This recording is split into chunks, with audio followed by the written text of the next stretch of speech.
The death of actor Burt Reynolds, it is a huge loss for Hollywood as well as our local community. He died last week of cardiac arrest at his home in Jupiter. And so here to talk about the difference between that and a heart attack is Dr. Utpal Sagar, a board certified cardiologist and part of the Mount Sinai Heart New York in Palm Beach practice. Thank you so much for being here. Thanks for having us. So take us through, because there is a clear difference between both of these conditions. Let's start, I guess, with a sudden cardiac arrest. Sure, absolutely, big difference. When we talk about sudden cardiac death, we talk about an unexpected stoppage of the heart muscle.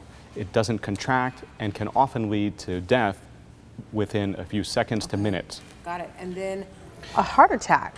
And a heart attack actually can result from the fact that blood vessels that supply heart muscle become blocked, and they can become suddenly blocked, and as a result the muscle that serves that area, or the blood vessel that serves that area, becomes blocked, and then blood flow doesn't work, and then that part of the muscle stops functioning.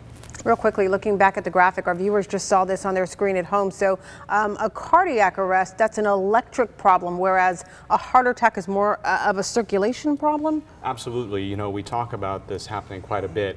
The heart is a pump, but it needs electricity to make that pump work.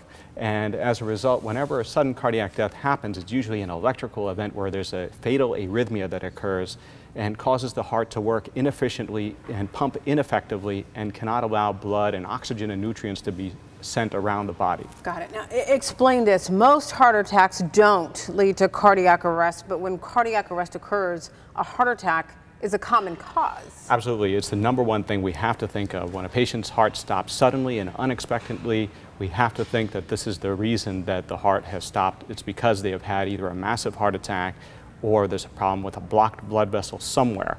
That must be addressed immediately. A patient needs to be taken to the hospital. Immediately, yeah. Correct.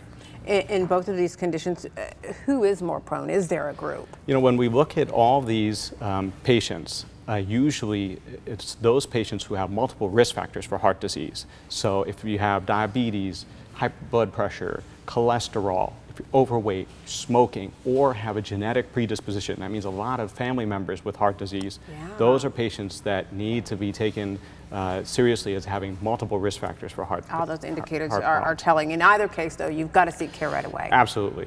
All right, doctor, thank you so much. We appreciate your time today. We know you're busy. Thanks for coming.